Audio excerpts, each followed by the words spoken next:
Greetings, everybody, and welcome to the ABT Time podcast for episode number 20-something or other. We think around 26 or 27, something like that. It's Sunday afternoon, actually, for this episode in California, which means it is Monday morning in Melbourne, Australia, where our wonderful co-host, Dr. Jen Martin, is located and getting ready to emerge out of the 7-month cocoon that you guys have been in, the lockdown. I was just reading about it this morning. Give us a few details. Yeah, I mean, we haven't been in lockdown solid for 7 months, but since March last year, I think we've done 250 days of lockdown in kind of 6 different blocks, some longer than others. So it's pretty hard to remember not being in lockdown, to be honest, although there were some blocks, I'm told, where we weren't. But yeah, based on vaccination rates, we're coming out of lockdown. So it's very, very mixed feelings. You know, obviously there's excitement about getting to see more people and travel further, but, you know, we've also got under 12 who aren't vaccinated. So I have one kid who is vaccinated and one kid who isn't. And the thought of sending that kid off to school, you know, completely unvaccinated, there's also a lot of anxiety around. So it's going to be a week of lots of big feelings here in Melbourne. And I read you had 1,800 cases, I think, last week and 7 deaths. So it's still going on. Yeah, so that's the difficult thing, is we've got higher cases now than we've ever had during the entire pandemic. So people are really anxious. Yet we're also, in the week that we have the highest cases we've ever had, we're opening up, which, you know, if you're fully vaccinated, cool, I get that. You know, that's the science, right? When you're vaccinated, the risks are very low. But there are a whole lot of people who aren't vaccinated and can't be vaccinated. And I think it's very, very anxiety provoking for them, the idea that at this point we would be opening up. So it's going to be a big week for a lot of people. Oh, yeah, that's difficult. Well, on the brighter side, we've got a wonderful episode today that will counterbalance all the gloom of the pandemic. And want to open with a couple little editorial things here to begin with. This is kind of fun. The ABT approaching the tipping point in the world of not science, where I have pounded my head against the wall for 10 solid years, but the world of business. So last week I was just sitting around one afternoon and thought, I think I'll just search ABT narrative marketing, which enters into the world of business. And oh my goodness, all of a sudden there's page after page of all these websites searching ABT narrative marketing. And there's 23 of them in the first 4 pages of the search. I just copied and pasted them. And these are the kinds of things you're seeing now, is all these different people propagating the ABT framework, crafting and winning pitches as easy as, what does that say, ABT on there? I can't see, it's behind my thing. Yeah. It's as easy as ABT. What a great marketing slogan. Hey? There you go. Strategy and storytelling. That's some, you know, what to say to grow your business. That's from the business world. Here's something cooler insights. Sharpen your brand story with this easy formula. That's all about the ABT, the latest in marketing in your mailbox. Here's a site, Social Media Examiner, your guide to the social media jungle, the ABT method, a 3-part storytelling framework. Here's something just like 2 or 3 weeks ago, the SAS storytelling framework, the ABT template. This is somebody taking the ABT and putting inside their own thing. It's just propagating all through the business world, in large part from Park Howell getting out there with our new co-authored book that he has co-authored with me on the here it is, by the way, with the new red cover. So the version for the business world. And the difference, sad to say, is that while scientists have sat for 10 years saying, well, where's your proof this actually works? We're not going to touch it until you can give us a peer-reviewed published paper that shows this thing works. Business people just say, everybody else talking about it, it makes sense to me, let's use it. And they're out there. And this is what's going to happen. And I'm probably going to get pulled more and more in the direction of, why beat your head against the wall with the science world? It's a shame, but they'll figure it out eventually. Well, Randy, if it makes you feel any better, I had 2 completely random experiences in this last week where someone contacted me and said, I learned about this ABT thing this week. Do you know about that? And they were both scientists. One, a former student who now works in Belgium, who contacted me to say, I did this really, really cool workshop during the week with this guy called Randy Olson. Have you ever heard of him? And I'm like, yeah, I've heard of him. Oh, excellent. No, the Belgium group. Yeah, I did that thing a few weeks ago. Oh, that's great. Yeah. Okay. Well, one of my former students was there. And it was very funny. So the word is spreading, albeit slowly. The word is spreading through the science world too. That's hilarious. Well, you know, I mean, my story is I've fought the people at the high levels and am disgusted with them. But at the lower levels, the average working folks, they get it. And that's what we run our whole ABT framework course off of. I mean, we've Yeah. got over 500 graduates of the thing now, and just so many people. The group that we just finished last week, 30 fisheries biologists, were the best group ever. Don't tell anybody the other groups, but this group came in, hit the ground running. They're doing a 9-month training thing, and this was what they decided to start off with: was let's do the ABT framework course. And when we get a group that comes in with that much momentum, it's a joy for everybody, because the harder they come at us, the more we can make the stuff work. And it's really tough. You've got to have that fire burning in your mind to really dig deep on this stuff. Here's another website here I came across. This is a professor in the School of Public Health in the University of Michigan, foundational skills for communicating about health. Look in the top corner, ABT. And but therefore, this is a Coursera thing that, gigantic online, yada, yada. So it's propagating all over Z Place. And one of the early adopters was my good buddy and our guest today, Dr. Shirley Malcom, head of education for AAAS, American Association of Advancement of Science. And about almost 10 years ago, she was one of the first people I ever explained this thing to, and didn't take any arguing with her. She instantly said, I get it. That's incredibly important. We got to get to work right now. And she's done her best. But as I say, it's a tough sell in the science world. This was about 3 years ago at the Tyler Prize. She was there. And we're going to get into lots of amazing things. This is an article from just last week. Caltech established a prize in her honor for excellence in mentoring. I can't think of any better thing to name for her in her honor. And I want to just give a little bit of background on the two of us and how we converged and came together. And this is kind of the keystone character in our two journeys. So this is Dr. Robert T. Payne, legendary professor at the University of Washington. He was my undergraduate advisor. He was famous in the world of ecology for having created the concept of keystone predators. And this is a picture of him pointing to the keystone in this arch here. He died in 2016. I was his field assistant for a summer at the University of Washington, working out on Tatoosh Island. Just a wonderful, wonderful guy, and inspired a whole huge generation of marine ecologists. When he died, they published this tree. I think Carl Zimmer put together a tree, or maybe Ed Young, of Bob Payne and all of his graduate students and their students and students and students. And I'm on that tree with lots of other, and with Diana Padilla, who's one of our co-instructors in the course. I got Andy Revkin to have my friend Peter Kariva write this tribute to Bob Payne that was on Andy's blog with the New York Times .earth. And just reading here, a few scientists are great theorists, a few do remarkable field work, a few are inspiring teachers, very, very few are all three of these things. Learned about one who exceeded that triple standard. Please read the following appreciation of Robert T. Payne. It was amazing. Great, great guy. But of all the crazy things, not only was he my undergraduate advisor, but about a decade earlier, he also was the undergraduate advisor for Dr. Shirley Malcom, who had grown up in Birmingham, Alabama in the early 60s, in the thick of the whole civil rights movement.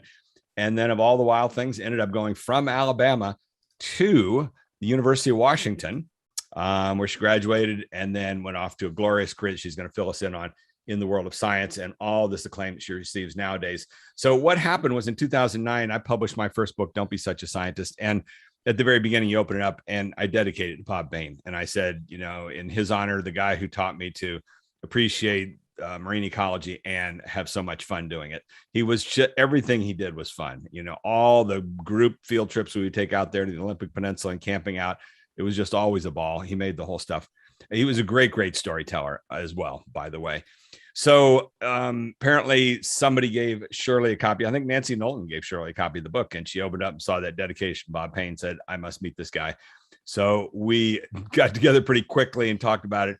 And she had this committee there at AAAS. When I left the academic world in 1993, I made a vow to myself, which is to never, ever again, the rest of my life, ever serve on any committee of any sort ever. And I broke that vow only once. And that was when Shirley asked me to be on this committee with AAAS. We'll probably tell some stories about that. And as I said, she's in the news for a whole bunch of stuff, lately. So she, that article said, let's see, the prize that they've named honors trustee Shirley Malcom's longstanding commitment by her personal mentorship, national leadership, and international advocacy to make STEM education and access equitable for all. Here's the thing: in science, earlier this year, Shirley Malcom leads a sea change for STEM equity, and that's been her life's work, is equity, which is absolutely tremendous. God, what was it? Spring of 2017, they had the March for Science. I was walking down Constitution Avenue, the whole crowd of people and the thousands and thousands of people in that march. And we looked over, and there on the steps were all these people holding up these big figureheads for about a dozen famous people in science. And there was Carl Sagan and a bunch of other people like that. And there was Shirley Malcom as one of the figureheads they were holding up, which was awesome. So she is legendary. And then here's a great editorial she co-authored this past summer. Science must be for everyone. Racism and sexism are obstacles making the scientific enterprise worthy of its public funding. We will get into some of that. And last thing to say, of course, we all know there to my right, Jade Lovell, who's a frequent guest on part of our Unclenchables group on this podcast. But I'm always asking people for favors. So with Shirley, I just started hitting her up, could you do this? Could you do this? Could you do this? And she tried a bunch of things with the ABT early on and kind of hit the usual brick walls. And then she finally said, you know what, I'm going to do the biggest possible favor of all for you, which is I'm going to give you this resource. And the resource is the guy there on my left in the red shirt, Mike Strauss. And he has turned out to be this entire gift to my ABT mission. He has been my co-conspirator pretty much for about the last 8 years. He was the head of the Office of Science Quality Review at the U.S. Department of Agriculture at the time that she introduced the two of us. And he read my Houston book in 2015, instantly got it, and began bringing me in there. And he and I worked together to develop our Story Circles narrative training right at the very beginning. And now he's a fundamental part of, kind of the co-director of our whole course for the past year and a half. We just, as I say, we finished the 17th round. We start the 18th this next Tuesday with a split group, half NOAA and half National Park Service. This is probably the 8th or 9th round this National Park Service is taking part in. And Mike has just been one of the closest collaborators my entire life. We talk on a daily basis. He's such a great guy to brainstorm with. And he and Shirley worked together there at AAAS before he left and went to USDA. And they have lots of stories to tell about their years at AAAS. So on that note, let's bring in our two guests, Shirley and Mike. Are you there? Here we go. Everybody brace yourselves. The Shirley and Mike show. The Shirley and Mike show. That is today. Although I made it clear to Mike, he is second fiddle today to you. So this is primarily the Shirley show. And let's begin by, whoops, what just happened there? That was me turning off your sharing since it was just a black screen. Oh, thank you very much. Okay, great. Okay. And all right. So there we are. Thank goodness for Matt. Yes. Always watching out. Okay. So let's begin with, can one of the two of you remember the first time you guys met, I assume at AAAS? Yes, we met at AAAS. I don't remember the first time, Mike. Oh, I don't think so. We knew about each other, and we're working sort of in parallel. And then I think I can guess, Shirley, that it had to do with at some point somebody telling me you can't do that, and someone else saying, "Well, go talk to Shirley," and that then the rest of it's history. So. And my whole life, people have been telling me I can't do things. Well, my method of managing things at AAAS was I couldn't stand sending an email and explaining things. I just wanted to get up and walk down to the office and talk to the person. And I walked down, I think, to Kathy Campos's office and said, and was complaining to her about something. And she said, "You need to talk to Shirley." And Shirley walked in, and we sat around in her assistant's office and started scheming. And I thought, this is great. This is somebody who works like I do. Yeah. Yes, management by walking around. What did I say again, Shirley? Management by walking around. Yep.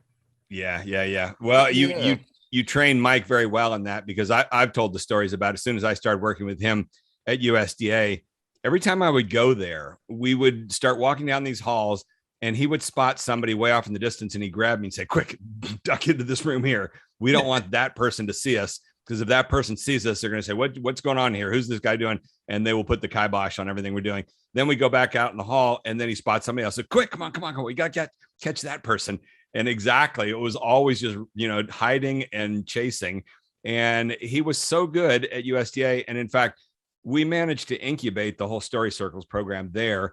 And it was a very innovative thing. And then, in subsequent years, people at other agencies would say, you did something innovative at USDA. How did that happen? And I think the answer was this one guy here. Is that not the case, Mike, that it's rather challenging there at USDA?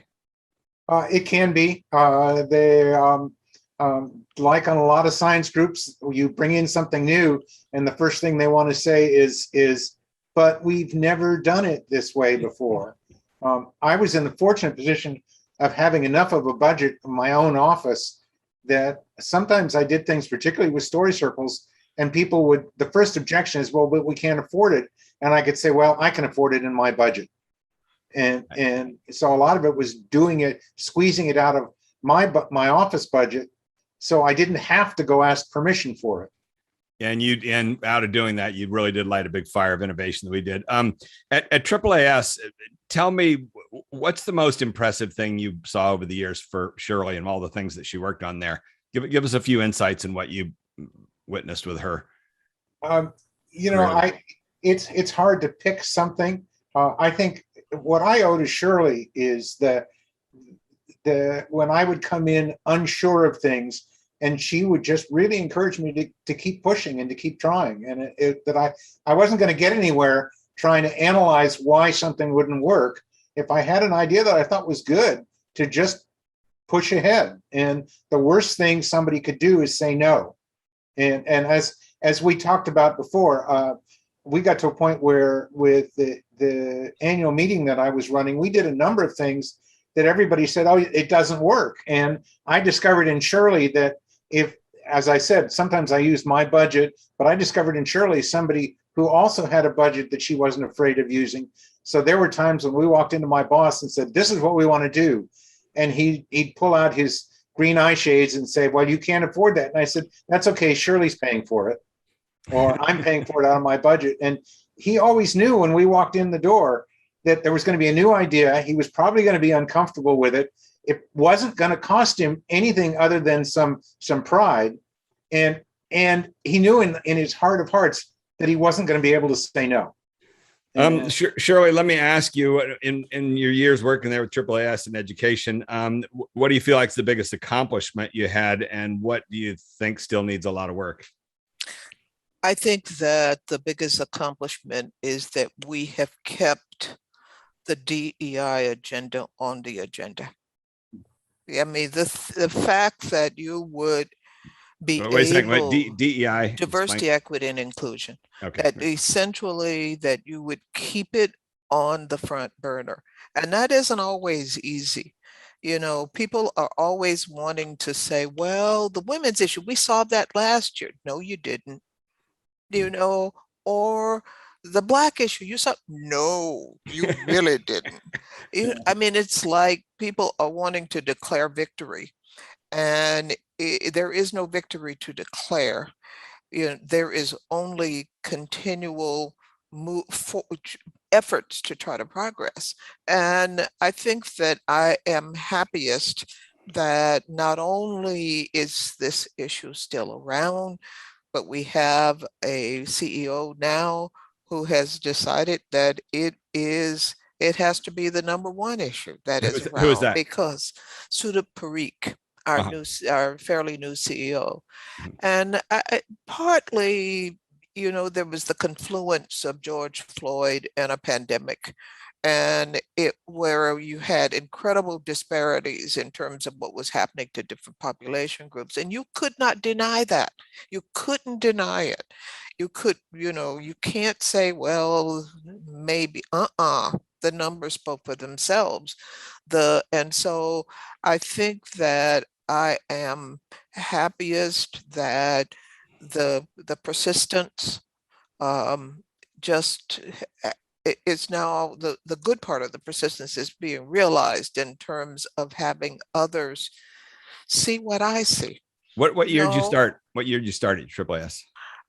Well, initially I started in 1975. Wow. Okay. Yeah. And then I left and went to the National Science Foundation. And then I came back in 1979, and I've been there ever since. Randy, you always talk about this with scientists, this thing of having them say nothing in biology makes sense without. Yeah. Okay. Yeah. Well, nothing in this country actually makes sense without inequality. Let's phrase that up again. Nothing in our society today makes sense except in the light of inequality. Yes. Yeah. That's the Dobzhansky template, and that was derived from the geneticist Dobzhansky. Yep. The famous quote: "Nothing in evolution, nothing in nature makes sense, or biology makes sense except in light of evolution." And we've turned that into a tool throughout the whole ABT training program. It turns out to be one of the most powerful tools of all. And that's amazing. Now, and this is the very thing that we do in the training program, is tell people this is a great way to start a whole speech. Nothing in this topic makes sense except in light of this one word, inequality. And you can't understand anything that's going on today if you don't have an understanding of what inequality means. Take it from there. Tell us more in depth what you mean by that. If you were giving us a little talk on that, where would you go from that first initial statement? I would basically help people to understand that right now we are sitting in the danger zone, that we can go either way. We can either embrace where we are and try to move forward and deal with it honestly, or we can lie to ourselves and once again pretend that the past never happened. And therefore, there's no need to deal with it at the present, and that the future will take care of itself. Yeah. I'm going to push you on some things here. You and I are good buddies for 15 years or so. And let's talk about African-American community and politics and the advances that they've made. Things that were being said a year and a half ago that I saw on MSNBC, pundits saying repeatedly the best hope in the future for the Democratic Party is the African-American community and voice, that they seem to understand today's politics better than the best so hope factions for the country. Well, that as well. Let's Yes. not Yeah, remember now where we were in the presidential primary I know. before South Carolina. Jim Clyburn, Okay. exactly. Yes. I'm just putting it out there. I'm with you on that. You and I talked about that on a daily basis as Mr. Biden's career was winding down, and then suddenly Jim Clyburn resurrected in a single press conference. And the reason you and I talked about it was because he delivered that with perfect ABT structure. I know. Yes, he told stories. He told the story about going to the funeral and the woman signaling for him to come over. And then she said to him, "I've been waiting for you to show up. Who am I going to vote for?" And that's a reflection of leadership. She wasn't saying, I need to make my own decision. She was saying, I trust you. I know that you're the guy that's got this stuff sorted out. You let me know. You're my leader. I put my trust in. And I think that's what so much of what we work on in the ABT framework is about. Leadership is helping leaders develop good, powerful narrative voice that people don't get bored or confused by, and they put their trust in because they can understand it. And that's gone on, I think, repeatedly. And I think also what's gone on is an ability to not let the perfect be the enemy of the good. And what went on with the governor of Virginia, where a lot of people wanted to tear him down, and the Black community came along and said, look, he's not perfect, but he's doing a lot of good stuff for us. Let's just keep it going that way. And that sensibility really needs to be propagated more. Well, the thing is, though, that Black voters have always been savvy. Yeah. We had no choice.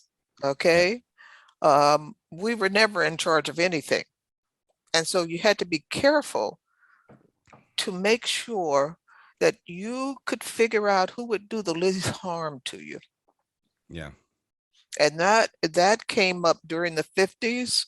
I learned that at the kitchen table in the 1950s, that in fact, that you had to be really thoughtful about your vote.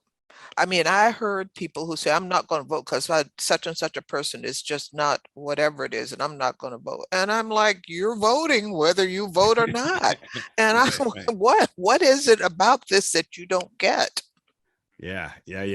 One thing I want to continue to try and work with you on is with the ABT framework. I've just taken it analytically and begun to look back in the past of who is good with it and who's not good with it. And one guy emerged, two guys really, but two main guys. Lincoln with the Gettysburg Address, of course, But then Martin Luther King Jr.'s speeches, when you look at his, and when you look at that, I Have a Dream speech, and you look at the first paragraph of it, and you see pure ABT structure, so much so that we use it now on the work card that we use in the training program, because you can see in that first paragraph, perfect setup, the whole deal, it embodies every principle of that. And all of his speeches do. He just had a deep sense of narrative intuition. And, how can we work to, you got me to do that one week with Gilda at City College in New York. And how can we do some more of that, with HBCUs or something like that? Because I swear with his speeches, I can show, this guy got it on narrative structure, and it's a role model in that regard using the ABT framework. I think that we need to show it by showing it, in the sense that let's take a problem that the scientific community has right now. Let's construct op-eds, other presentation opportunities, and show the effectiveness of a different structure. This is one of the things that I find frustrating, and that is that, like in 2020 hindsight, Francis Collins said this morning that they just underestimated vaccine hesitancy. And that Caramba. was really, well, that was poor communication. Okay. Wait. Let me finish this. Let me finish this. Let me finish this, because I want to finish. All right. I want to finish what Yes. the point is. The point is that our community felt, well, we will stand up the vaccine, and if we build it, they will come. To heck they will, when they're bringing a lot of history with them. And this is one of the things that I think that the absence of diverse voices in the leadership of our community makes it hard for people to understand that everybody that they talk to is not like them. And they're bringing different history, and they're bringing different stuff. Yeah. Can I speak now? Yes, you may speak now. Because I blame it on the science world. The signs were there 15 years ago that there was this anti-science movement beginning to emerge across the land. And I made 2 films, Dodos and Sizzle, looking at the attacks on evolution and climate science. So I got to see it there live and in action. And I wrote emails the summer 2006 to Bruce Alberts, the head of National Academy of Science, and all of them. And they wrote back and said, we don't engage in politics. So there's no leadership on the political side of the science world. And then when this pandemic hit, and then when the country elected an anti-science president, the science world turned around like, how could we have been ready for this? They could have been planning 15 years ago. They could have been talking about, what are we going to do if this country elects an anti-science president? And I know that seemed laughable in 2005, but it happened. And where was the preparation whatsoever? There was just no preparation and forethought about contingency. But that's not what people get incentivized for. Randy. They should. I'm just telling you. Yeah, I mean, we have a few more awards now and things like that. But if you look at tenure, okay, and you look at promotion and tenure, and you look at the structures that basically say to people, you're good, you are effective, we want to keep you, blah, blah, blah, blah, blah. Where does that fall? I mean, there are a lot of things that get ignored. Even patenting gets ignored. The notion that you would start a business gets ignored in favor of something that was put in place a long time ago and has never really been re-examined. Yeah, well, that's the problem, that the science community really kind of shaped its form in the 50s and 60s, things like that, and didn't have any of this real world politic element that it needs today. And I think that that's what's got to emerge eventually, is some partnering of the science world with the political world that has got the real world ability to get out there and defend science, because science is never going to be able to defend itself. It just doesn't have the structure to be able to do that sort of stuff. It's got to partner with the political science type of people. Well, whatever. I'm one of these people that believes that it shouldn't have to. That in fact, that there is another part that we can call the court of public opinion.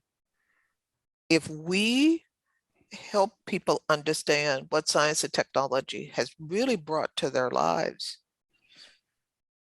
I don't think we'd have to be out there defending ourselves, because people would in fact have the knowledge ahead of time about what this has given to me. Okay, but now it's time to call on Mike Strauss to tell us what was going on in the late 90s with people trying to send up the first warning signals of what was going to happen with the advent of the internet. Mike, take it away. Yeah, and you and I have talked about this a lot. In 1998, Shirley, I don't know if you were at the lecture, but were you at the lecture in Philadelphia with Esther Dyson and Stephen Breyer? It was a topic lecture. Yes. And you probably remember what the subject was. When I put that lecture together and we invited those two people, if you'd asked me before, what are they going to speak about? My answer was, I don't know. We're just giving them the stage. And Stephen Breyer got up and talked about the challenge that judges have in deciding about science, because they're in the position of having to decide what's true and what's not true, sitting there listening to competing scientists who are claiming that they have the credentials and what they're saying is true, and then another one getting up and saying the opposite. Esther got up and she just blew me away the more I thought about it, because she got up and said, essentially, and this is my crude interpretation of it, there's this thing coming called the internet. And when it comes, truth is going to go out the window, because the way we filtered everything through major news services and all other things kept the really wacky stuff out. And once the internet comes in, it's all going to go out the window, because everybody is going to have an equal voice, and you won't be able to tell who's telling the truth and who's not. And that is so true. That's absolutely true. Yep. And but by let me 2000, just tell you though, what you don't know is that I was on the science board in 1993, and I was among the people who actually voted the money to stand up the internet. Okay. And I remember thinking, I don't know about this, because it had been the play toy of the scientific community when it was NSFNet. And everybody said, we're going to release it, and everybody's going to be able to have their democratic, whatever is going to be the kind of town square of the world. And I thought, okay. Remember now, we had just done away with, the governmental had just done away with the Office of Technology Assessment. Yeah. And the Office of Technology Assessment had in fact been that kind of look ahead entity that kind of helped to raise the what if questions. All right. And it was gone. So when you don't have somebody or something that collects and raises the what if questions, these thought experiments. And you basically have turned this thing loose, assuming that the values that stood it up are going to be continued in the future, you are in for a whole set of hurt. Well, that you're hitting on exactly. So last Monday, I did Andy Revkin's podcast, and he's my longtime buddy. He was the head of climate stuff for the New York Times for 25 years. He's now at Columbia University, and every time he has me on, I do this little cheapo slideshow where I make up little note cards and use them as my slides. And what I talked about on that a lot was what's happened to all the people telling the cautionary tales, which is exactly what you just hit on. The what ifs, they've gone away. And in this massively information saturated world we've got today, this was one of my points, cautionary tales, whatever happened to them. And these things are important, because one of the stories that I told about that parallels what you've just said there, David Halberstam's book, The Powers That Be, I read in 1984 as I was a postdoc, and it's about the history of major American media throughout the 20th century. It's just a brilliant book. He's an incredible writer.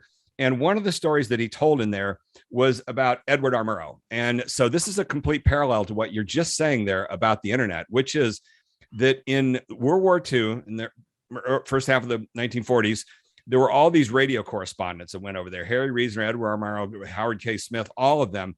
And they became the voice of America. They were the superstars that broadcast from Europe during the war, and everybody sat by their radios, and they all came back, highly acclaimed and charged up on, this is how we lead our societies through this media. And then right at the same time, television came around, and they all got together with William Paley and created CBS News in the 1950s.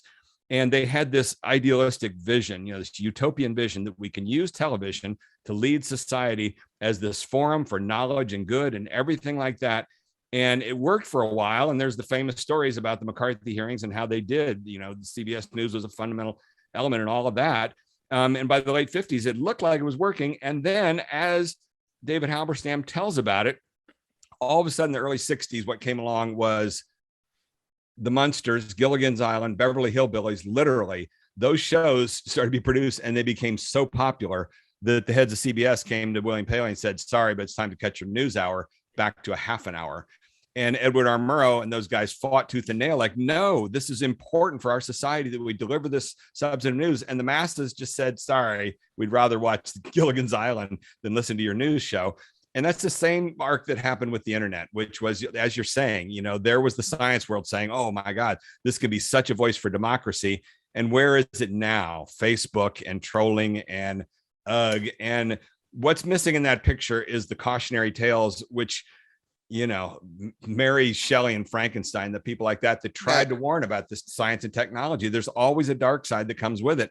And people should be talking about that and thinking of it. And I don't think there was enough of that happened with it. And you're right. And right now, I am doing the cautionary tales on AI. Everybody says, oh, it can do this and it can do that and it can do the other. Tell us. And I told somebody, I said, look, okay, so we have this facial recognition technology, and then we're going to give it to TSA, for example, so that it can start screening the people and find the lines faster through security and things like that. And I will be stopped 3 or 4 times more than anybody else. Yeah. Because it doesn't do women well. And if you have any pigmentation, it doesn't do it well. And the combination is really bad. But it's the point that people don't want to necessarily hear what the shiny new object can't do. They want to hear what the shiny new object can do. But the shiny new object is used to predict who ought to be getting paroled. Guess who doesn't? Or what your mortgage rate should be. Guess who gets screwed? Yeah. Or the self-driving car. Guess who gets run over? It's like, yeah, right. You're right. True. It is absolutely true. Yeah, it is. Guess who gets picked up when they didn't do anything? Because it's training on these people. And that's one of the things, that's one of the reasons that I am so passionate about the need for diversity among those who are creating this stuff, who are leading these companies, that you have other voices at the table so that people can say, wait a minute, instead of letting these white guys run off with their latest toy, because that's what you're talking about. Yeah. Well, added to that, so you mentioned earlier the Dobzhansky template, nothing in blank makes sense except in the light of blank. And the very first use, I think, of anybody ever taking that template and taking it away from Dobzhansky and use it for a broader context was, I think, when I used it in my movie Flock of Dodos at the end of it. And what I said was, nothing in American society today makes sense except in the light of the information explosion. And the information explosion has resulted in this polarization stuff. And it's in the narrative stuff that we do in the course. What it's resulted in more than ever is this one thing, is that you got to get your message down to that one extreme polarized thing. And this is what I feel has happened with the science world, is that once upon a time, And I spent a lot of time around Stephen Jay Gould as a graduate student, who was one of the greatest popularizer of evolution ever, and wrote tons of books and has column for 25 years in Natural History Magazine. And he basically spoke the ABT over and over again. He said, science is great, but watch out for this and that. In his book, The Mismeasure Man, and all of those exercises were over and over again warning about, at the end of the day, it's only humans doing this science stuff. You'd better keep an eye on them because they've got flaws in them. And you're going to see these things going haywire. And my concern nowadays that I talked about in Andy's thing last week is, where's that cautionary tale element going? I'm sorry, but what we have now is we've got Bill Nye and Neil deGrasse Tyson and Alan Alda, and they're wonderful cheerleaders, but all I'm hearing is one-dimensional speak out of all of them, which is science is great, science is wonderful, science will solve all the problems in our society. And I don't hear any of them offering up the cautionary tales anymore. It's a tradition that's vanished. Randy, I gave a speech last week. Yes. Entitled The Innovation Gap and the Diversity Dividend. Oh, wonderful. Yay. The innovation gap was about all the stuff we think we know that we don't, as well as all the stuff that we need to create that we haven't. That's the innovation gap. And it is largely because the people that we need to do the creating aren't there, or they aren't given venture capital, or they aren't given respect, or they aren't valued, or their ideas are not believed. See, the point is that women inventors, for example, invent stuff for women. Right. But if they can't get their stuff commercialized, then there's a gap in terms of the innovation that we need to address our issues. And when there are a lot of things that are out there that were invented without women in mind. I'll give you, just think airbags and seatbelts. Something that is everyday and ubiquitous, and we don't think about it, but it was not invented for us. Women suffer, while men are in more crashes, women suffer more injuries and are more likely to die in a crash. The issue is that they didn't even have until fairly recently women test crash dummies. And so you design for what you have, right? And there was nobody here pushing this. And they said, well, we can't afford the test crash dummy, the women test crash dummy. Yeah. Because it isn't just a little man. Our body composition. So now, Jen, I ain't no little man, on Shirley. I've just been sitting here nodding furiously to so much that you've been saying, Shirley. I put myself on mute so you wouldn't hear me. But no, I want to ask Shirley something. Well, two things. Number one, you're going to say something now, and then you're going to be followed, hopefully, by Patty Limerick, who's also listening. And I'm sure she's working on a great question for Shirley. But we'll let you go first, Jen. So go for it. So Shirley, quite early in our conversation, you said that there's all these people wanting to declare victory that, we've sorted the problem of diversity, of inclusion, it's all sorted. Do you think there'll ever be a victory to declare? And if there is a victory, what would it actually look like? Yeah, actually, there is a victory to declare in one way. We just have to finish it. Okay. Mm-hmm. Well, if you think about the biological sciences, we are at parity. If you think about the medical profession, in terms of medical degrees, we're at parity. For gender, you're talking about. For gender. Yeah. All right. Yep. Race, no. I mean, we're so bad off on that one. Yeah. But let me just say, I said we haven't finished the victory. And that is the fact that even though we are there, we're not leading. We're not the chairs of departments, the deans of medical schools, the people who can decide how things get allocated or how things get parsed. So. Yeah. Hey, Patty, any chance you don't have to activate your camera if you don't want to be? There you are. Hey. Hi, Patty.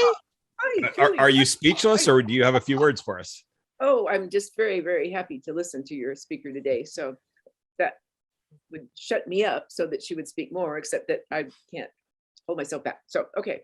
I would like to Dr. Malcom talk about the management of vexation and impatience and frustration, because you know how to do that. And maybe there's something that you do in private that we don't necessarily need to know about, but you do something that really keeps you tranquil and on course, it seems like.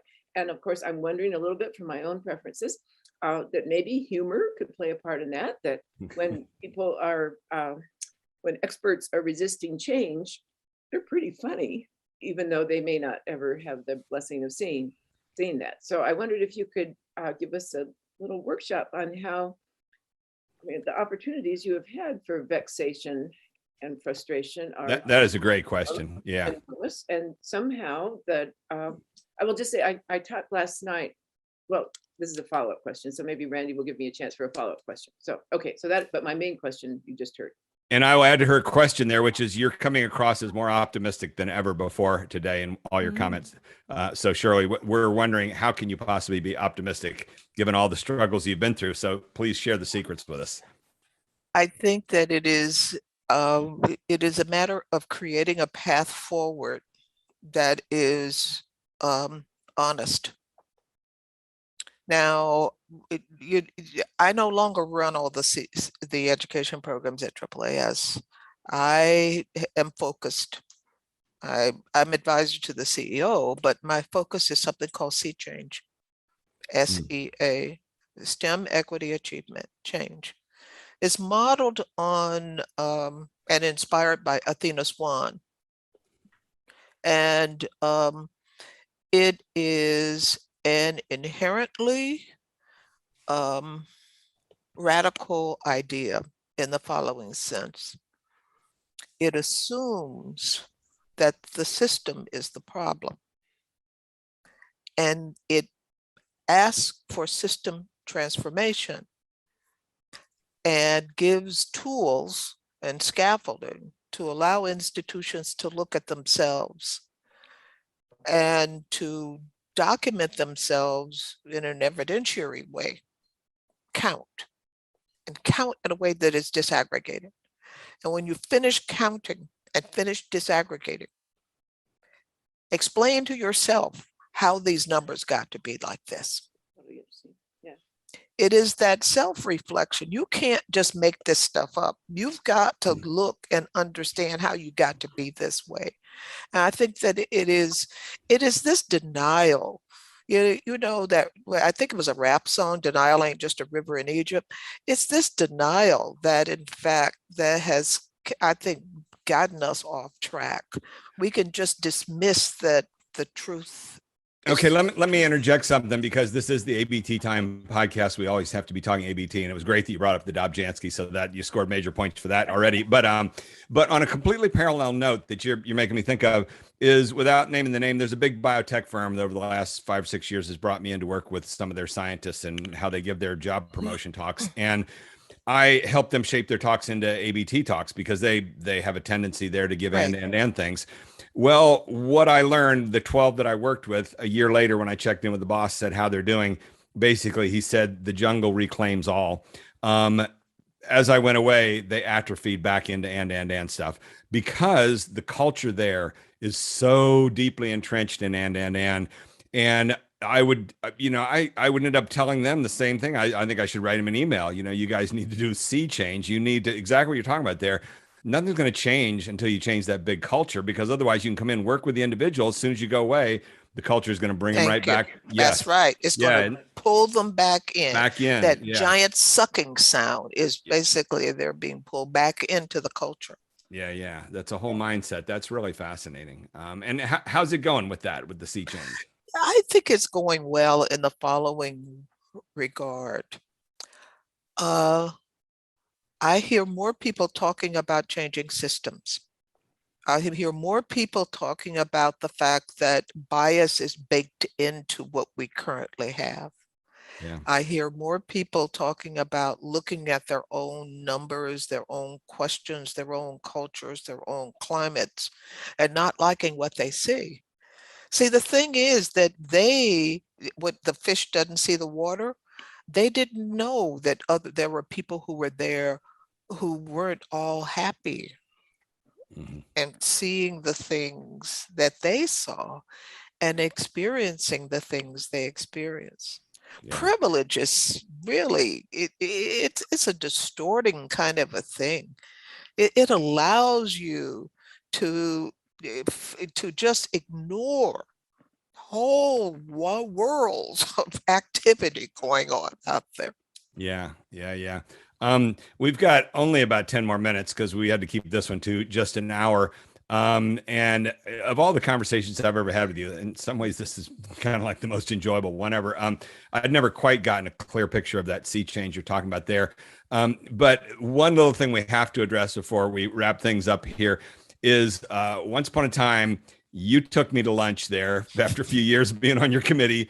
And you said to me, do you know what the bond is that you and I have in common? And I said, are we, because we're both crazy? And you said, no, something more than that. And then where did you take it from there regarding the parking lot? Tell us. Okay. Well, I was always on Randy's case about the fact that he seemed to be really angry that these people who had been his friends aren't listening to him anymore, and that he somehow seemed to have lost favor, or they don't even pay any attention. And I told him, I said, well, Randy, I said, you have to understand, I said, scientists are like a priesthood, and you used to be in the church until you left, and now you're out in the parking lot with the rest of us. And he looked at me like I had lost my mind. And I said, well, you have to understand the postdocs and graduate students are down in the basement trying to get up into the sanctuary. And then there are folks like me who will never belong. Wrong gender, wrong race. There you go. Yeah. Wrong worldview, just wrong. So I'm out in the parking lot. And I said, and you're out in the parking lot with me. I said, but you should be happy. I said, we have tailgates, we're having fish fries, we're having all kinds of fun out in the parking lot. And those dudes in the sanctuary are just basically congratulating each other. And Randy, I thought I would lose him on the corner. I mean, he cracked up. And I think that it was in part because of the picture that I tried to help them understand that, in fact, that he had lost all standing when he essentially gave up that tenure, when he gave up the notion that that privilege, that white male science privilege thing that you had going on there for a while. When you left, it went with you. You lost it. Well, and now you're out here in the parking lot. That's true. And when you told me that story, I said, you know what? Look down there on the parking lot. I see some rocks. I think I'm gonna pick some of those rocks up and throw them back at the church. That's what you and I've been busy doing. And my book, Don't Be Such a Scientist, had a bunch of those stories. And I got lots and lots of emails over the years especially from women, with bad stories about how they left the science world and had these bad experiences. And it's really true. I mean, and it is a priesthood, and it's older white males that still run it largely. And I don't know what my deal is with authority, but I've always had that problem, and I grew up with a military father, and I had to caddy for all of his jerk ass Republican buddies there in Kansas, and just grew up looking at those schmucks that felt they owned the world and that arrogance.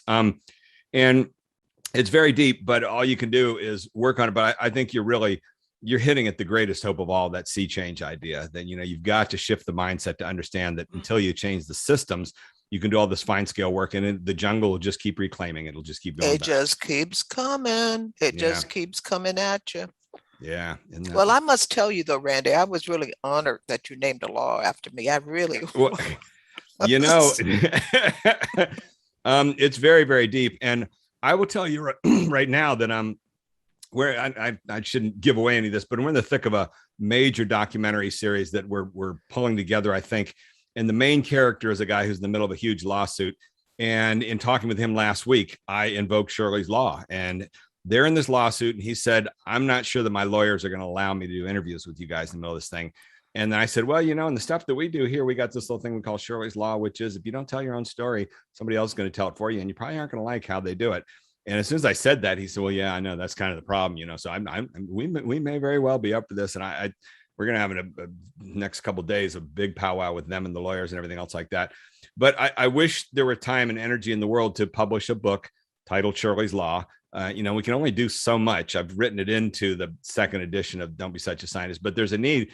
If not Shirley's Law, somebody should have coined it by now, because that is the fundamental dynamic. If you don't tell your own story, as you and I have talked about with poor old Hillary Clinton, she didn't tell her story and never could figure out why, because she'd done such a good job a decade earlier with It Takes a Village. I think the part of the challenge is that when you get into a kind of the political fray, you have people who are supposed to be in your campaign, and they've been in other campaigns. You've never been in a presidential campaign, and you give some amount of leeway to them that you shouldn't.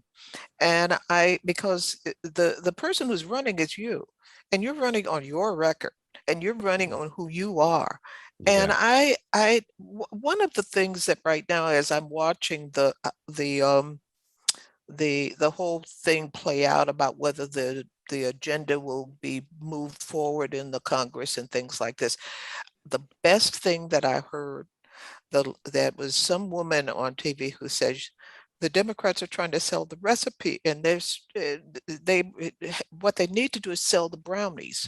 And I think that is in so many cases that we want to talk about, but we have this and we have that. No, that's why I just basically say we're doing sea change. All right. Underneath sea change, there's a whole bunch of stuff that has to happen. Looking at tenure and promotion, looking at the hiring structures, looking at the way students are let in, looking at the use of testing and admissions, and looking. But that's not the story. The story is looking at the system. Yes, there are parts to it, but stop trying to sell the recipe, sell the brownies. Yeah. I'm there. With every one of these episodes, I always hope that we stumble across one really, really good thing. And I never quite know going in if we will or not. But I think we did here with Sea Change. I hadn't quite grasped what that was. I saw it in the articles mentioning that was what you're working on now, but that idea of that systematic change. What's the acronym stand for again? SEA is? It stands for STEM Equity Achievement, but actually it comes from, you've heard of things referred to as a sea change. Okay, yeah, sure. You should read the part of The Tempest that it comes from. Shakespeare. Okay, read the part of The Tempest that it comes from. And what I'm trying to help people understand is, in sea change, I want to be the grain of sand or the small invertebrate that basically comes into the oyster, so that the oyster begins to secrete the nacre around me, all right, to avoid the irritation. What do you end up with? A pearl. Thank you. And I want to thank you for being inclusive of invertebrates. That was very thoughtful of you. As an invertebrate zoologist myself, I felt included in that statement. That was wonderful. All right, we got to wrap this up. Let's see. Jen, you have a final one sentence of praise for Shirley? Shirley, you've said so many things that I've been interested in and wanting to hear more about for a long time. Thank you so much for your time and wisdom. That's more wisdom than we normally have on this show, Randy. Let's be honest. Oh, thanks a lot. Commentary no on probs. me. No probs, Randy. Well, happy and to you know, deliver. by the way, Shirley, Jen was in the first or second round of the course.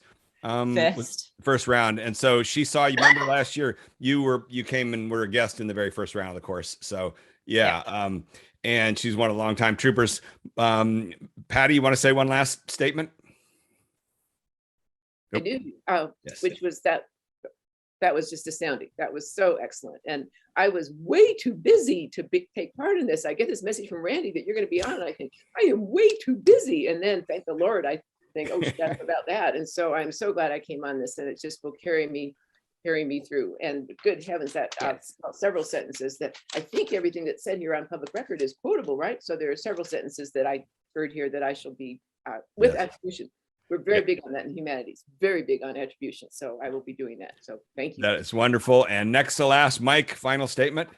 I've been thinking through all of this, that one of the things I learned from Shirley, which really came from Sea Change, I think, is that when I went to Shirley and needed somebody to work on something, she didn't send me the latest expert on it. She sent me somebody from her group that looked like the issue I was working on. So if I was working in disability, the person who showed up in my office to work with me was somebody who was disabled. And I think that's the big thing I learned is that it's not going to get solved with brilliant people at the top making rules. It's going to be allowing those people and empowering those people to be a part of the solution. The voices and lived experience. Yeah. And on that note, a final statement from you, Shirley. Thank you so much for joining us here. You got any departing wisdom for us? Just keep those cards and letters coming, people. We will, and I'll be begging you to come back and talk to the class again, because we're start the 18th round next week, and it's just booming. And people are, the ABT is spreading. You were one of the first And adopters. I was going to say, I told you so. You did indeed. We didn't even have enough time here to go through the whole Copust story, which we'll have to save for next time. One of my all-time favorites. But on that note, thank you very, very much. Thanks, everybody. And we'll see everybody next week again on the ABT Time podcast. Bye-bye. Bye-bye. Bye.